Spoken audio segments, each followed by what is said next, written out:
మీకు ఎట్లా ఉంటుందో నాకు తెలియదు, నాకు చాలా బాధగా ఉంటుంది. ఒకడొచ్చి నేను బయట ఎండగా ఉంది, నేను వాకింగ్ అంతా నేను 108 ప్రదక్షిణాలు చేశానంటాడు టెంపుల్కి. ఆ వాకింగ్ పూర్తయిపోయింది టెంపుల్లో, బయట ఎండగా ఉందంట, అందుకని టెంపుల్కి వెళ్ళి 108 కొడితే వాడికి వచ్చి 3 కిలోమీటర్స్ వస్తుందంట, 4 కిలోమీటర్స్ వస్తుంది, ఏదో చెప్తాడు. నేను చెప్తాను, ఏంట్రా ఇది అంటే నువ్వు ఏముగా యూజ్ చేసుకున్నావురా నీ టెంపుల్స్ని? డిటీరియేట్ చేస్తున్నారు కదా, ఎందుకని ఇలా? మనం మారాలి,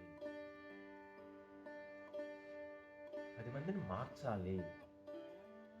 everybody here stand up for them, be united, no more caste, everybody is Hindu, everybody is a ధర్మిస్ట్.